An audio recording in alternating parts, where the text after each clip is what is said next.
começando mais um Talkerização, o podcast da Lick aí que traz informação sobre o mercado cripto para vocês. E hoje temos uma convidada mais do que especial. A convidada que, gente, posso estar falando besteira, mas eu tenho quase certeza que pelo menos para mim, a pessoa mais importante do mercado cripto, referência no mercado cripto. Solange Gueiros está participando aqui com a gente, desenvolvedora, professora em blockchain, referência, realmente todo mundo respeita muito o seu trabalho. Solange, seja bem-vinda ao nosso podcast. Obrigada, Flávia. É um super prazer estar aqui com vocês e compartilhar os meus conhecimentos com essa audiência maravilhosa. Tenho certeza que vai ser tudo excelente, muito proveitoso para a gente. Muito legal, Sol. Gente, já tô chamando de Sol porque é assim, Boa. né? Solange é muito formal, a gente já chama de Sol. Sol, hoje a gente vai falar um pouquinho, né, sobre Ethereum, explicar Ethereum pra galera que tá principalmente começando no mercado. Apesar que eu acho que já tem gente no mercado que nem estudou e nem sabe em si o que é o Ethereum realmente. Então a gente vai explicar sobre Ethereum para vocês, falar realmente dessa transição de Proof of Work para Proof of Stake, que é o Ethereum 2.0, que agora mudou de nome, não é mais Ethereum 2.0, mas vou continuar falando Ethereum 2.0 aqui. Então a gente vai explicar um pouquinho tudo isso, como funciona, qual que é a proposta e o que vocês podem esperar aí com toda essa mudança. Sol, o que é o Ethereum? Qual que é o objetivo dele, né? Porque quando a gente fala em analisar uma criptomoeda, a gente precisa entender realmente qual que é a proposta. E qual é a proposta do Ethereum? Bom, isso é bem interessante, porque para a gente falar o que é o Ethereum, a gente tem que lembrar o que é o Bitcoin. Sim. E, bom, o Bitcoin, ele simplesmente, o objetivo principal é a questão da troca de valores de forma descentralizada, sem intermediários. Só que quando a gente está falando no Ethereum, a gente está falando da possibilidade da execução de programas de computador no blockchain. Então, primeiro, a gente está falando que a gente pode gravar um programa de computador lá dentro e que esse programa vai ser imutável, que você não pode alterar depois as regras do programa, que é o smart contract em si. E, segundo a própria execução de tudo que vai acontecer com esse smart contract, também estará registrada no blockchain. E eu falo isso porque o Vitalik, ele era um ativo contribuidor do blockchain do Bitcoin e ele já tinha essa visão de que poderiam ser executados os programas de computador no Bitcoin. Mas, quando a gente está falando de blockchain, a gente está falando de consenso. E não houve consenso no Bitcoin para que o Bitcoin fosse alterado o suficiente para isso. O que o Vitalik fez? Criou o seu próprio blockchain. Literalmente, assim nasce o Ethereum. Para mim, assim, eu tenho 2 blockchains que estão no topo, eles têm o mesmo peso, o mesmo valor, que é o Bitcoin e o Ethereum. Bitcoin como reserva de valor, Ethereum como a solução para os programas descentralizados, para as aplicações descentralizadas, para a gente realmente não depender de intermediários no mundo. E esse é o início do que é o Ethereum. Então, o Ethereum é a plataforma para a gente executar smart contracts, que são programas de computador no blockchain. Só para quem não entende, só para a galera leiga realmente, o que seria um smart contract? Eu até vi uma explicação uma vez que eu achei muito legal, uma explicação realmente falando da máquina que a gente vai lá, sei lá, pegar um refrigerante, né? Que a gente insere a moeda ali e a gente vai cumprir as regras para receber o refrigerante que a gente quer. Então, você inseriu a moeda ali, sei lá, de R$1, você clicou no botãozinho do refrigerante que você quer e a máquina, como você executou as regras que ela exigiu ali, a máquina vai te dar o refrigerante que você quer. Isso seria um smart contract? Como que você explica para a galera? A gente pode falar, eu costumo usar esse exemplo, né, da vending machine como sendo o ancestral do smart contract. E até antes de falar exatamente o que é o smart contract, é legal a gente pensar da criação do smart contract, porque o termo smart contract foi criado por Nick Szabo, basicamente 10 anos antes de ser possível executar um smart contract no blockchain. Então, olha como o cara era visionário. Ele teve uma ideia de que seria um programa de computador automatizado, sem intermediários, com as determinadas regras, numa época que não tinha um ambiente para executar. Isso é incrível. E isso é o smart contract. A gente fala que realmente a vending machine é o ancestral do smart contract, porque faz exatamente isso que você comentou, só que o mais importante, sem intermediários. Não precisa ter nenhum ser humano para dizer se a maquininha está certa ou não, tudo isso acontece de forma automatizada. E os smart contracts são da mesma forma, no blockchain. Então, a gente está falando, primeiro é legal a gente entender uma transação no blockchain, né? Quando a gente está falando de uma transação, ela pode ser ou para transferir um valor, que é o mais comum quando a gente fala em Bitcoin, até mesmo em Ethereum isso acontece, mas ela também pode ser para criar um smart contract, ou seja, publicá-lo no blockchain, ou para depois executar alguma função no smart contract publicado. Então, a gente poderia dizer que a vending machine foi a criação do smart contract no blockchain. E cada vez que a gente vai lá e compra um refrigerante, você está executando uma função de compra dentro daquela vending machine. Mas basicamente é isso. Imagina que você pode ter qualquer programa de computador, qualquer cálculo computacional, ou basicamente quase todos, né, executados no blockchain com a confiança de que aquele código-fonte não vai ser alterado no caminho, não vai ter nenhuma fraude. Você vai ter a confiança também de que qualquer execução de um smart contract que está lá dentro foi validado de acordo com as regras que já estavam definidas no smart contract e validados pelos mineradores. Então, a gente pode garantir que isso está correto, isso não vai ser alterado pelo caminho também. Muito legal. Então, por exemplo, usando ainda o exemplo do refrigerante, a pessoa cumpriu aquelas regras ali do smart contract, né? Ela cumpriu, recebeu o refrigerante, essa compra dela fica registrada ali no blockchain para sempre. É isso. Exatamente. E quando a gente está falando em blockchains públicos, né, que é a maioria, a gente está falando da questão de que qualquer um pode ir lá, inclusive, verificar essa transação, ter a certeza de que ela está correta, alguma coisa nesse sentido. A gente tem toda uma auditoria e um histórico de tudo que aconteceu. Muito legal. E só, a partir do momento que a gente teve o Bitcoin, a gente sabe que antes, a gente não, né? A gente já está há mais tempo no mercado, mas tem gente que acha que o Bitcoin foi a primeira criptomoeda do mercado e não foi, né? Tiveram outras tentativas de criar uma criptomoeda. Mas, depois do Bitcoin, surgiram várias criptomoedas e o Ethereum possibilitou realmente que criptomoedas sejam criadas dentro... O Bitcoin não, o Ethereum possibilitou que criptomoedas sejam criadas dentro da sua rede. Como que funciona isso? Eu não costumo chamar esses outros ativos que a gente cria dentro de um blockchain, eu não chamo de criptomoeda, tá? Para mim, criptomoeda é só aquela que é nativa do blockchain. Então, no caso do Bitcoin, é o próprio Bitcoin. No caso do blockchain Ethereum, a criptomoeda nativa é o Ether, que é gerado automaticamente com a validação das transações. Então, o que a gente cria dentro do Ethereum não seriam outras criptomoedas, seriam tokens. E o token nada mais é do que um tipo de smart contract que representa algum ativo financeiro do jeito que você quiser. Pode ser um ativo físico ou pode ser somente uma coisa virtual. Então, a gente pode ter um token representando uma moeda estável como o dólar, a gente pode ter tokens representando cadeiras, carros, a gente pode ter tokens representando execução de sistemas, quer dizer, a gente pode ter token para tudo, ou o token pode ser simplesmente uma moeda de troca ali, um valor. Mas é importante a gente falar que, assim, os tokens, eles moram em algum blockchain. Então, a gente tem os tokens que são criados no Ethereum, podem ter tokens que são criados em outros blockchains também.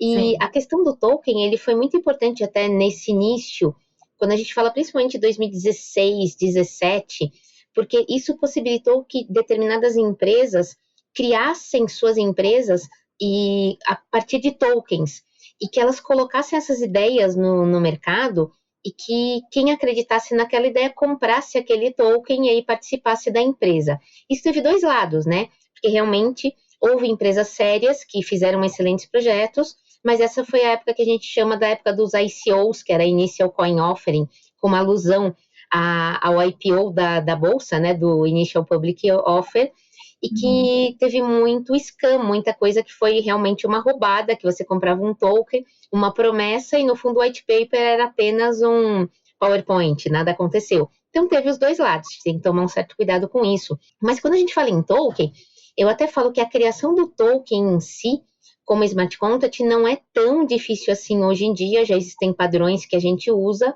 porém, você dar valor para esse token no mercado é que é outra história.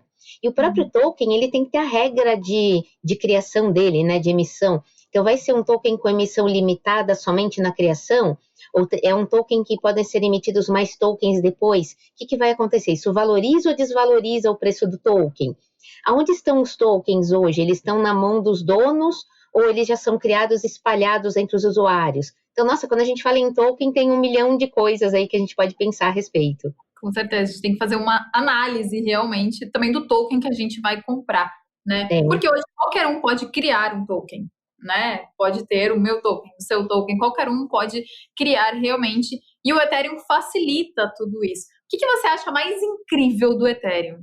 Bom, para mim é essa execução de smart contracts, execução de, como a gente fala, eu falo smart contracts, sempre pense em um programa de computador que está publicado em blockchain, é isso. E a execução dos smart contracts é que muda tudo, né? Até a gente estava falando de ser referência ou não, até uma curiosidade para o pessoal. Então, eu comecei a estudar e basicamente a trabalhar com smart contracts, a ser desenvolvedora específica disso em 2017. 2018, consta aí, pelo que o pessoal fala, que eu fui a primeira mulher brasileira a publicar um smart contract de um token na blockchain do Ethereum. Que legal. Então, ficou esse marco até aqui no Brasil, foi bem legal. Mas é isso, para mim, quando a gente está falando que você pode ter um programa de computador dessa maneira, tudo pode acontecer, né? Você tem as possibilidades de representar qualquer coisa, e aí a gente vai. Esses tokens que a gente está falando, é legal a gente falar que esses são tokens fungíveis. Quer dizer, se a gente tem, vamos comparar com notas de dinheiro, se eu tenho 2 notas de R$100 e eu troco uma pela outra, elas valem a mesma coisa. Então, esses tokens que a gente está falando, até um padrão chamado ERC20, que talvez você já tenha ouvido falar, esse padrão foi criado também lá em 2017, 2016, e quando um token ele se auto-intitula ser ERC20, quer dizer que as funções que ele tem seguem uma determinada nomenclatura. Por exemplo, para saber o saldo, chama balance off, não pode ser só balance. Para fazer uma transferência, a função chama transfer, não pode ser transferring. E as pessoas adotam esse padrão porque é mais fácil depois de você interagir com os tokens sabendo qual é o padrão que ele adotou. Então, isso é importante. Eu estava falando do token ser fungível, que é esses primeiros tokens criados, porque agora até está muito na moda a gente falar dos NFTs, né? E até a própria palavra NFT, que é Non-Fungible Token, é um token também, é outro smart contract, mas que representa ativos que são únicos, que eles têm um valor único. Por isso que a gente fala que eles são infungíveis, cada um tem o seu valor. Exato.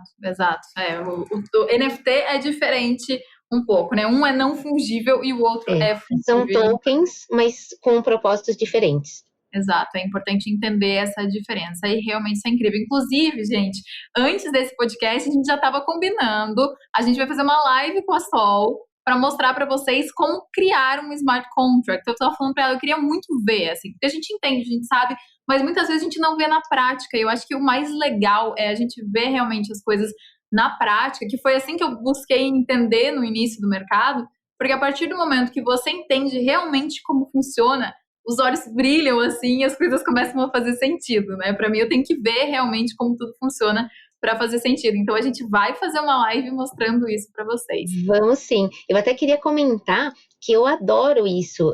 Para mim é um super prazer quando o pessoal me chama para fazer alguma coisa, até que a gente acaba tendo a possibilidade depois de eu chegar, a realmente abrir minha tela, mostrar minha tela, criar um smart contract ao vivo, fazer as coisas ao vivo, porque muda. Uma coisa é a gente só falar e fica ali na teoria, né? Outra coisa é você ver acontecer. Então, vocês aguardem que nós faremos isso no futuro. E vai ser legal, eu já tô ansiosa, já tô pensando assim, vamos marcar semana que vem, porque vai ser legal, vai ser bem legal. Sol, aproveitando, continuando aqui o raciocínio. Tá, e aí agora vai ter a migração, né, do Ethereum pro Ethereum 2.0, que agora não é mais Ethereum 2.0, mudou recentemente também. O que muda com isso? Qual que é a diferença que a gente vai ver? Bom, agora eles estão chamando de consensus layer, né? Ou seja, a camada de consenso, que seria o que vem a ser o Ethereum 2.0. Primeiro, para entender, o Ethereum 2.0 ele foi lançado, ele vai ser ele precisa de várias fases, de várias camadas, ou a gente pode até falar de várias estruturas que vão compor essa própria consensus layer, que é o que a gente está falando agora. A primeira camada, que foi a Beacon Chain, ela foi lançada em 1º de dezembro de 2020. E essa camada acaba sendo bem interessante porque ela é a rede principal. Imagina que você tem que ter uma estrada principal mais larga que faz a comunicação entre todas as estradas que vão ter pelo caminho. Essa é a Beacon Chain. E hoje, o Ethereum atual, ele vai ser um desses pedacinhos. Então, o Ethereum 2.0, ele tem um conceito chamado de sharding, que significa que a gente vai ter várias redes de blockchain que se comunicam através dessa Beacon Chain, e elas, exatamente por a gente ter várias, a gente pode falar que a gente vai ter uma escalabilidade maior e vai ter uma comunicação entre todas elas. E o Ethereum atual, ele vai ser um desses pedacinhos, então uma dessas shardings. E é isso, eles estão inclusive fazendo testes muito interessantes relacionados a isso, que já estavam fazendo em testnet, e essa semana mesmo teve um teste em mainnet que é fantástico, que eles chamam de Shadow Fork, que é o seguinte, imagina que tem o blockchain do Ethereum funcionando, o Ethereum 1.0 que a gente está usando, que para o usuário final nada mudou, eles fizeram, quando a gente fala em ter uma execução diferente, a gente tem os nós, que são programas de computador que executam esse blockchain, então que fazem a sincronia, né? Então tem um nó especial novo que os desenvolvedores do 2.0 estão executando para fazer testes. Então eles começaram a executar esse programa novo que a gente chama de cliente, que estava pegando os dados do Ethereum atual, colocando na cadeia nova e simulando as transações que estariam acontecendo na cadeia atual, como se fosse ou a gente fala de uma sombra, por isso que é uma duplicação das transações, nessa cadeia nova para ver se está tudo em ordem. Então, isso aconteceu essa semana, foi o primeiro teste desse tipo, e eles até falaram, não, a gente ainda precisa fazer mais alguns ajustes, era para fazer a migração final em junho, vai demorar um pouquinho mais, mas a gente vai fazer outros testes desse tipo de Shadow Fork, isso vai continuar acontecendo. Eu acho isso excelente, eu já vi algumas pessoas, criticando, não, porque não é agora, porque vai adiar. Gente, quanto dinheiro circula no Ethereum? Assim, a responsabilidade deles é gigantesca. A gente está falando realmente, acho que não de trocar um pneu com o carro andando, mas de trocar os 4. Então, eles têm que fazer isso mesmo, tem que fazer esse tipo de Shadow Fork, tem que fazer teste, tem que fazer simulação de forma exaustiva. E eu tenho plena consciência de que o Ethereum só vai migrar realmente completamente da estrutura atual para essa Consensus Layer quando tiver tudo bonitinho. Eu estava umas 2 semanas atrás, inclusive em Dubai, numa das conferências de Ethereum, conversando com os desenvolvedores de 2 clientes diferentes do Ethereum 2.0 e vendo qual a consciência deles, a responsabilidade que eles têm em cima disso. Então, é super importante a gente entender como é que isso está funcionando. É porque eu acho que muita gente não pensa na segurança em si, a galera só quer ver o negócio acontecendo, né? É engraçado, eu penso nisso como quando tem uma corretora de cripto. A galera só quer ver a cripto sendo listada ali, mas ninguém entende a dificuldade que é para você listar uma cripto numa plataforma. O pessoal acha que é tudo fácil, tudo simples. Então, realmente, é importante, por mais que haja esse atraso, é importante eles focarem na segurança e entregar alguma coisa realmente 100% ali para todo mundo. Isso é super importante. Sol, o que eu queria te perguntar, essa migração, ela migra o Ethereum de Proof of Work para Proof of Stake, né? Isso. Qual a importância disso? Qual que é a diferença? Eu acho que muita gente também não entende. Qual é a diferença de Proof of Work para Proof of Stake? Ano passado, esse modo, né, a mineração do Bitcoin, realmente esse gasto de energia do Bitcoin foi muito criticado, principalmente pelo Elon Musk, né? Então, qual que é a diferença aí do Proof of Work para Proof of Stake? Bom, acho que a gente pode falar 2 coisas. Primeiro, quando a gente fala do Proof of Work e até de todas as críticas relacionadas ao gasto, a gente pode levar em consideração que se você pegar alguns estudos, você vai ver que o gasto de energia com mineração de Bitcoin ainda é bem menor do que um gasto, por exemplo, das próprias transações de Visa, Mastercard ou qualquer outro grande meio de pagamento. E quando a gente está falando em Proof of Work, a gente está falando então de gasto de energia porque é um gasto de trabalho computacional. Você vai literalmente colocar seu computador para ficar fritando o processador dele para fazer alguma coisa. E é interessante ver como que isso começou, porque quando começou o Bitcoin, a gente conseguia até minerar Bitcoin no nosso computador de casa. Depois descobriram que era mais rápido através da placa de vídeo. E depois foram criadas máquinas especializadas para isso. E agora, até na conferência de Bitcoin Miami, que estava acontecendo semana passada, o pessoal está criando containers já preparados para você colocar essas máquinas especializadas para criar pools de mineração. Isso é fantástico. Legal. E o que é esse Proof of Work que a gente fala? É uma busca por tentativa e erro de um número. Então, literalmente, você vai tentar usar o número 1, não deu, 2 não deu, 3 não deu, tentar de 1 em 1, até encontrar um número que faça o hash do seu bloco, que ele é uma função criptográfica. Esse hash ele tem que começar com uma determinada quantidade de zeros. Imagina que no hash, esse hash ele é composto pelas transações, por data, hora, número do bloco. A única coisa que você consegue mudar, basicamente, é esse nonce que a gente fala, que é esse número que fica sendo tentado, né? Até encontrar um que sirva. E é isso que esses computadores ficam fazendo, eles ficam procurando qual é o nonce correto para que o seu bloco seja válido e seja aceito pela rede inteira de Bitcoin, e vai funcionar a mesma coisa pelo Ethereum, né? Então, encontrar o nonce do Ethereum para que isso seja válido. Quando a gente está mudando para o Proof of Stake, a gente está falando que você não vai ter que mais usar o seu trabalho computacional para descobrir esse número, mas o que vai fazer com que você tenha o direito de validar um bloco é a quantidade de moedas que você tem. Então, no caso, a gente está falando da quantidade de Ethers. Sim. Inclusive, para começar o Ethereum 2.0, lá como eu falei em dezembro de 2020, precisava, e é assim até hoje, para você rodar um nó de Ethereum 2.0, você tem que ter pelo menos 32 Ethers em stake. Ou seja, esses 32 Ethers eles vão ficar depositados em um smart contract e eles ficarão bloqueados lá dentro, e aí você tem o direito de participar da validação dos blocos da rede nova.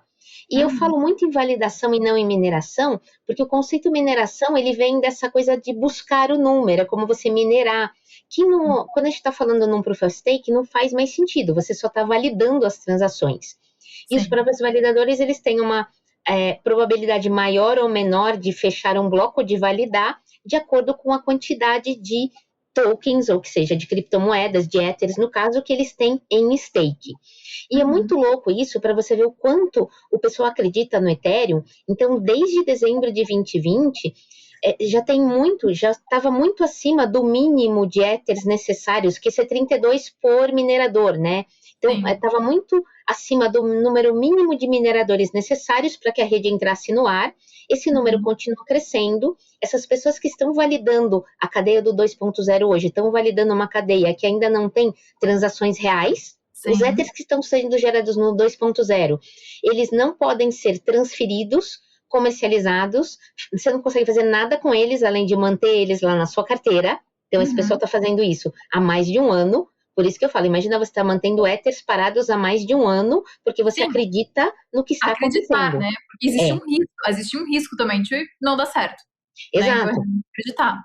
Então, a gente vê realmente o quanto esse pessoal acredita. Então, qualquer Proof of Stake é isso. Você vai colocar suas moedas em um lugar, que seria um smart contract, ou um lugar que ela vai ficar bloqueada, para que você possa participar da validação das transações.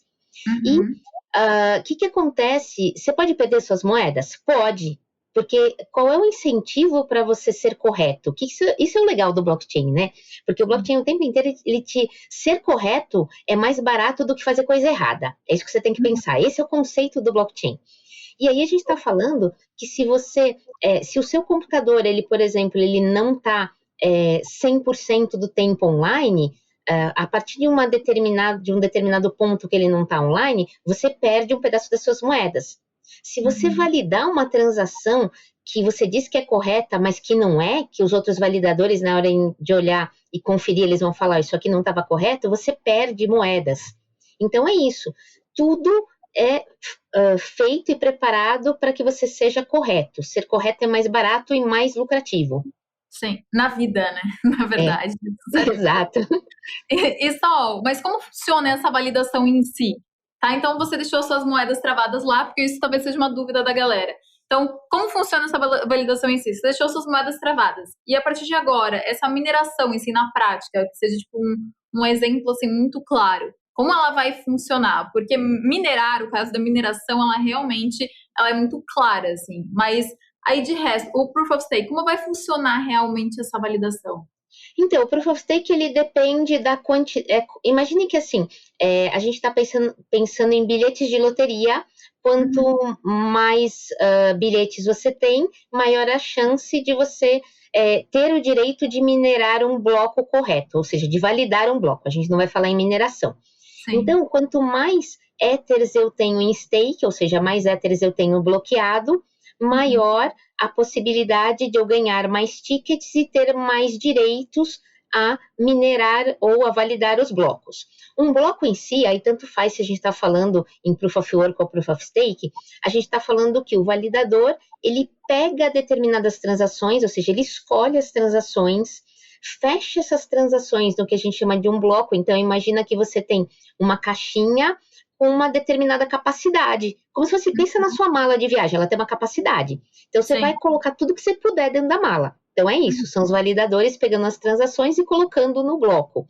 Qual é a capacidade do bloco? Essa capacidade, ela até tem aumentado um pouquinho com o tempo no Ethereum, mas ela é limitada. Ela tem a capacidade, ela é relacionada com cada smart contract, cada transação vai executar uma certa quantidade de energia, ou uma certa quantidade de espaço naquele bloco. Então, isso é limitado. Então, a partir do momento que você colocou a quantidade máxima de transações que você podia no bloco, e que, outra coisa que a gente pode falar, cada transação, a pessoa que está mandando essa transação paga um preço por isso, que é o que a gente chama de gas price, e que você pode pagar mais caro ou mais barato. Se você quer que a sua transação seja processada mais rápido, você paga mais caro. Então, os mineradores, eles pegam quem está pagando mais, as melhores transações, esses validadores colocam tudo num bloco, e aí ele fala, olha, essas transações eu executei todas elas são válidas, esse aqui é o meu bloco, esse bloco está válido. E é isso. Aí os outros validadores, eles vão conferir se aquilo que você falou está certo ou não, e aí você vai ser recompensado por isso. Agora eu vou fazer uma pergunta super leiga. Como é feita essa verificação em si?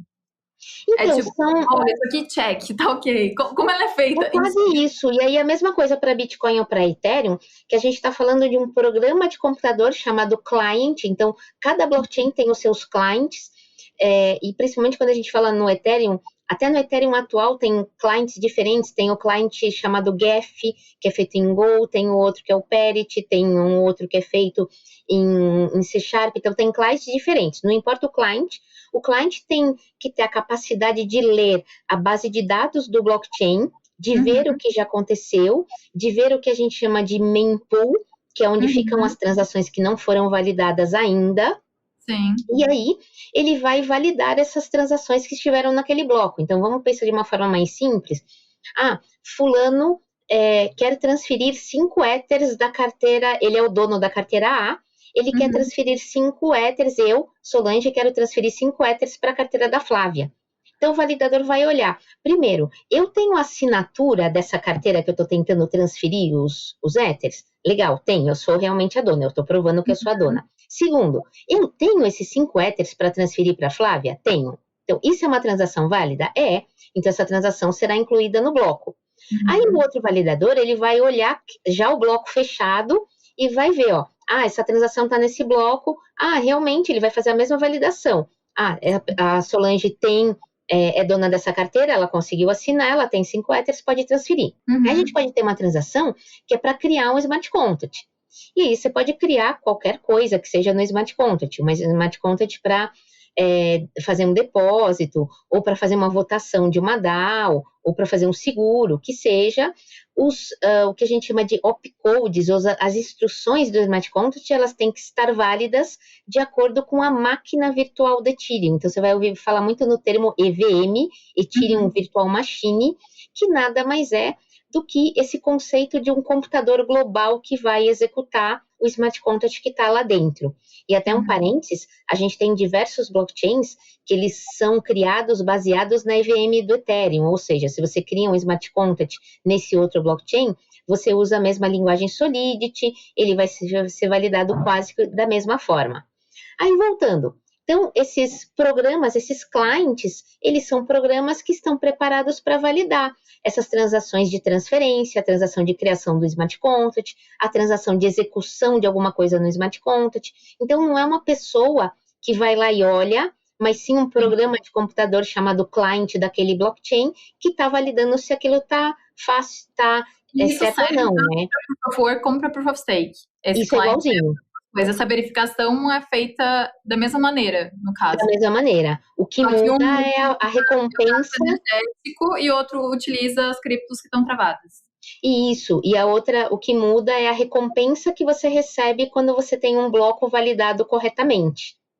que há o trabalho computacional, que então, eu estou realmente usando o meu computador, usando o processamento do computador, o outro não, eu tenho moedas depositadas, e aí, em função disso, eu vou receber uma recompensa de acordo com isso, com a validação do bloco. Muito legal, muito legal. E a mineração em si, né? Porque tem os mineradores hoje, né? Que estão lá em Proof of Stake, tem as máquinas deles. E eles, o que acontece com eles? Eles vão sumir? Acabou para eles? Quem tem o Proof of Work hoje, né?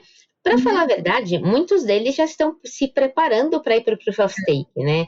Então, a maioria dos validadores ou dos mineradores de Ethereum atuais entraram, obviamente, desde o início, quando começou a Beacon Chain no Proof of Stake. Então, eles estão lá e estão reservando. Então, isso é normal. Falar que o minerador do Ethereum hoje vai morrer, ele não vai. Ele não é bobo, né? Ele já está se preparando para o que está vindo. Se preparando para toda mudança.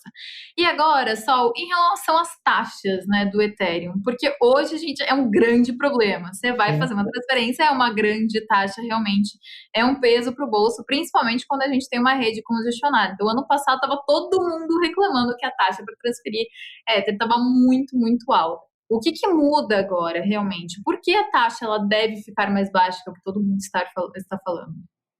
Acho que primeiro a gente até pode entender por que ela estava alta, né? Ela aumentou muito em função das finanças descentralizadas, das aplicações de DeFi. Porque quando a gente pensa em DeFi, um bloco de Ethereum já leva 15 segundos para minerar. Ok, é rápido se você compara com os 10 minutos de Bitcoin. Mas, se você comparar com uma transação financeira qualquer, ainda é devagar. Então, você tentar fazer uma compra, em 15 segundos, esse valor já mudou de qualquer coisa. Então, imagina que assim, se em 15 segundos já pode mudar, imagina se a sua transação não estiver no primeiro bloco, se você tiver que esperar 2 minutos, 4 blocos, 8 blocos, que seja, não tem condição. Então, as pessoas começam a pagar mais caro. Até antes da gente falar disso, é legal a gente entender melhor o que é essa história de gas no Ethereum, porque isso confunde todo mundo, né? E quando a gente fala de gas no Ethereum, a gente tem que pensar em 2 componentes. O primeiro componente é a quantidade de gas. Então, a quantidade para transferir um Ether de uma carteira para outra é uma. A quantidade para publicar um smart contract é outra. A quantidade para executar uma função é outra. Eu gosto muito de comparar, por exemplo, com... Eu estou aqui em São Paulo, eu quero ir para o Rio de Janeiro. Quantos litros de gasolina eu vou gastar para ir de São Paulo para o Rio de Janeiro? Sei lá, 40. Isso é a quantidade de gas. Então, isso seria a publicação desse smart contract para ir de São Paulo ao Rio de Janeiro, precisa de 40 litros. Agora, qual é o preço que eu vou pagar por esse litro de gasolina? E aí é uma visão oposta do que a gente faz, né? A gente procura o posto mais barato, obviamente, né? Mas, quando a gente está falando Ethereum, se você pagar o gas price mais baixo, o minerador não quer validar a sua transação. Sim, que não é interessante para ele. Pensa que você vai contratar um motorista para te levar de São Paulo ao Rio de Janeiro. Se você quer pagar um valor baixo para o motorista, vai demorar para você achar um motorista que queira te levar. Se você paga bem o motorista, todo mundo quer, né? O cara vai querer sair agora mesmo e te levar lá. Então, é disso que a gente está falando. Então, a gente está falando que se você paga um gas price mais alto, a sua transação vai entrar no próximo bloco, vai ser mais rápido. E quando a gente fala em DeFi, que você não pode ficar esperando, que a sua transação tem que ser basicamente imediata, as aplicações de DeFi, os usuários de DeFi pagam muito caro as transações. E nisso, cada um quer pagar mais, um paga mais que o outro, que paga mais que o outro, que paga mais que o outro, e vai inflacionando o preço do gas, que é o gas price, por isso que ele ficou tão caro assim. Houve uma mudança até no ano passado em relação ao que acontece com essas taxas. Antes as taxas iam todas para o minerador, e também esse foi um outro grande ponto que o pessoal falou, os mineradores vão ficar revoltados, porque agora uma parte das taxas é queimada. O pessoal fala até no Ethereum ser deflacionário. Não estão queimando mais taxas do que Ethers emitidos, continua se emitindo mais Ethers do que são queimados, mas diminuiu um pouco a quantidade de Ethers em circulação, e isso ajuda, porque como estão sendo gerados Ethers no Ethereum 2.0 que estão parados, isso é uma forma de fazer uma compensação na hora que realmente juntar as cadeias. Então, isso é super importante. E essa mudança também, de uma parte das taxas serem queimadas, está indo agora uma parte menor para o minerador, e isso fez com que tivesse uma previsibilidade maior de qual é o gas price que está no momento. Isso ajudou muito nesse sentido de diminuir um pouco as taxas. Eu até vou contar uma história engraçadíssima para você, Flávia. Em 1º de janeiro de 21, eu publiquei um smart contract no Ethereum. Era um smart contract que era para ser tipo um Twitter, que eu ia colocar algumas mensagens. Quando eu quisesse, eu quero deixar essa mensagem para sempre. Isso aí vem até de um projeto que eu fiz quando eu estava aprendendo Ethereum, que eu chamei de Escrito nas Estrelas, que era só para você deixar aquelas suas mensagens para sempre numa determinada área, data, hora, bloco ali. E eu publiquei esse smart contract, então, em 1º de janeiro de 2021. E eu coloquei como gas price 30 GWh. 3 meses depois, meu smart contract ainda estava pendente para ser publicado. Não foi. Caraca. Nunca que chegou nisso, assim. E pior, se você manda uma transação com um gas price baixo, assim, você bloqueia todas as transações que saem depois da sua carteira. Então, outras movimentações que eu queria fazer de Ether ou qualquer cripto da minha carteira, eu não conseguia. Eu deixei meu dinheiro parado 3 meses e, assim, depois de 3 meses eu falei, tá bom, desisto, né? Eu tinha a opção ou de aumentar o gas price e tentar executar mesmo assim, ou de tentar mandar um outro negócio para cancelar. Eu cancelei porque eu falei, não quero mais, perdeu o meu momento. Mas isso. Mas eu gostei da ideia, mas assim, é o que eu falei, eu deixei um negócio lá, se você manda um gas price muito baixo, já era. Agora tá melhor, acho que até umas coisas de 30 GWh pode ser que em 2 meses execute.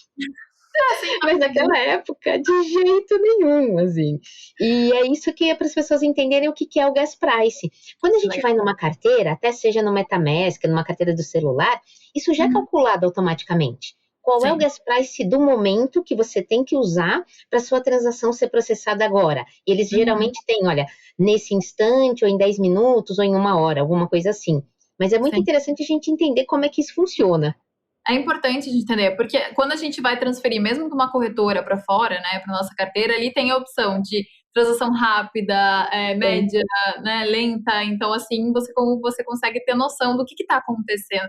Porque muita gente, na verdade, só o que eu já reparei, assim, muita gente nem entende como funciona esse processo e acham que, na verdade, quem cobra toda essa taxa e tudo mais é a própria corretora.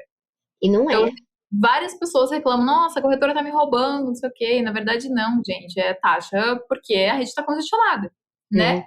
Mais gente querendo fazer transação, né? Mais pagando, até quando eu cito de exemplo, eu falo, pense numa piscina mesmo, né? Que tem várias transações ali, quem paga mais é quem leva primeiro.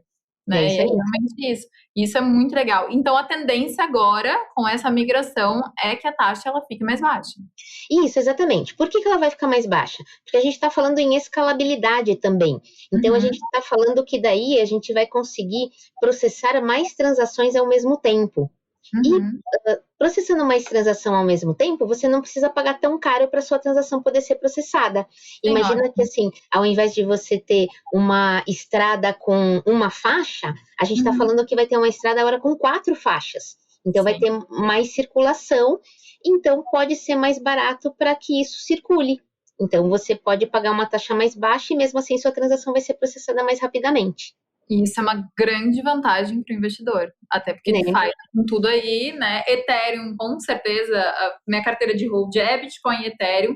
Então, assim, a tendência é que Ethereum continue subindo, se a gente fala de preço. Então, realmente, eu vejo um crescimento muito grande. Então, se a gente fala aqui, ó, pensando por investidor, o que é interessante com essa mudança? Preço. E a mudança de por Proof of Stake, mas preço para transação, assim, a taxa de transação. A taxa de transação vai ficar mais barata, então isso acaba sendo super importante. A questão de valores em si, de cotações, a gente estava comentando um pouquinho fora, eu confesso que eu não presto tanta atenção. Óbvio que se a gente tem Bitcoin, tem Ether, a gente quer que o preço suba, né? Mas isso, quando eu penso pelo lado desenvolvedor ou pelo lado da aplicação, é um paradoxo. Porque para o usuário de uma aplicação, quanto mais barato é o Ether, melhor. Imagina que você quer fazer uma votação, ou que você quer fazer um swap descentralizado, que você quer executar qualquer coisa. Se o Ether está mais caro, sua taxa está mais cara, então não é tão bom assim. Agora, se você tem Ethers, você guarda os Ethers e você quer que vendê-los no futuro, você quer que eles custem mais caro. Então, às vezes, a mesma pessoa que é um investidor, ele quer que ele suba o valor, ou um desenvolvedor, ou simplesmente um usuário de uma aplicação descentralizada quer que ele não fique tão caro assim. Então, é um paradoxo. Isso é até interessante para a gente comentar, assim, por que o Bitcoin tem uma emissão limitada e o Ether não?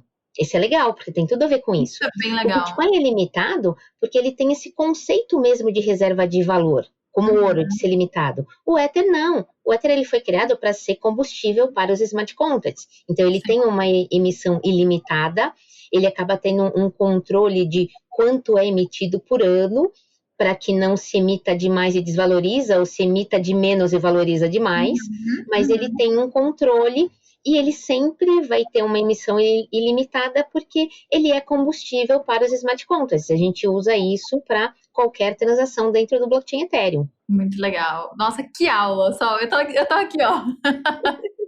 Que aula sensacional mesmo. Tem mais alguma coisa que a gente esqueceu de falar do Ethereum em si, assim, dessa mudança de Ethereum para Ethereum 2.0, que não é mais Ethereum 2.0, nem sei o nome ainda. Consensus Layer, por enquanto. Enfim, isso. Então, tem alguma coisa que a gente esqueceu ou é isso mesmo?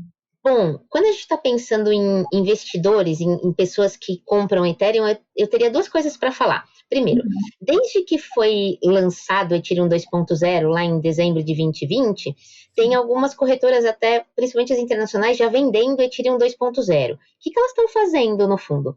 No fundo, você consegue comprar Ethereum 2.0? Não, eu falei que ele não está em circulação ainda, isso não existe. Mas elas participam da mineração, então elas têm isso sendo validado por elas estão ganhando, e elas podem meio que vender para você emprestado, como é qualquer corretora centralizada, que todo o controle está no banco de dados interno da corretora. Tá? Então, nesse sentido, isso existe. Mas, de verdade, ninguém vai transferir para sua carteira agora Ethereum 2.0. Isso não existe. Tá? Segunda coisa para o investidor. O que vai mudar para ele? No fundo, nada. Quando o Ethereum não houver mais essa distinção entre 1.0 e 2.0, para quem tem Ether é a mesma coisa. O cara tem Ether, ponto. O Ether dele vai valer a mesma coisa em uma rede ou na outra, e ele vai poder usar do mesmo jeito. Então, isso que é importante quando a gente está falando em investidor, que eu sei que é o nosso público principal aqui, ele tem que ter essa consciência de que nada vai mudar para ele que tem os Ethers, e que é tudo normal, é Ether do mesmo jeito. Ótimo, maravilhosa. Explicou tudo, disse tudo. Eu acho que uma super aula, e eu tenho certeza de quem está acompanhando a gente ficou assim, ó, prestando atenção, seja escutando, sendo assistindo, porque agora, gente, a gente está no YouTube também. Agora não, a gente está no YouTube também, então vocês conseguem ver o nosso rosto no YouTube se vocês quiserem. Então, tenho certeza que todo mundo gostou muito. Eu particularmente adorei. Só estou ansiosa pela nossa live para a gente mostrar na prática realmente como criar um smart contract, porque eu quero ver isso e eu tenho certeza que o pessoal que está acompanhando a gente aqui quer ver. Sol, muito, muito obrigada pela tua participação. Você é incrível, eu admiro o seu trabalho e com certeza o teu sucesso aí é mais do que merecido, porque realmente você é sensacional. Obrigada. Obrigada pelo convite, Flávia, foi um prazer. Então, voltarei aí entre as viagens pelo mundo. Agora eu já estou indo para Amsterdã, para as conferências de lá. Mas entre uma e outra, a gente vai se encontrar de novo e vamos gravar a próxima Fazendo Smart Contract ao vivo. Vamos criar um Smart Contract especial aqui. Eu estou ansiosa já. Obrigada, Sol. Muito obrigada. Valeu. Tchau. Até. Tchau, gente.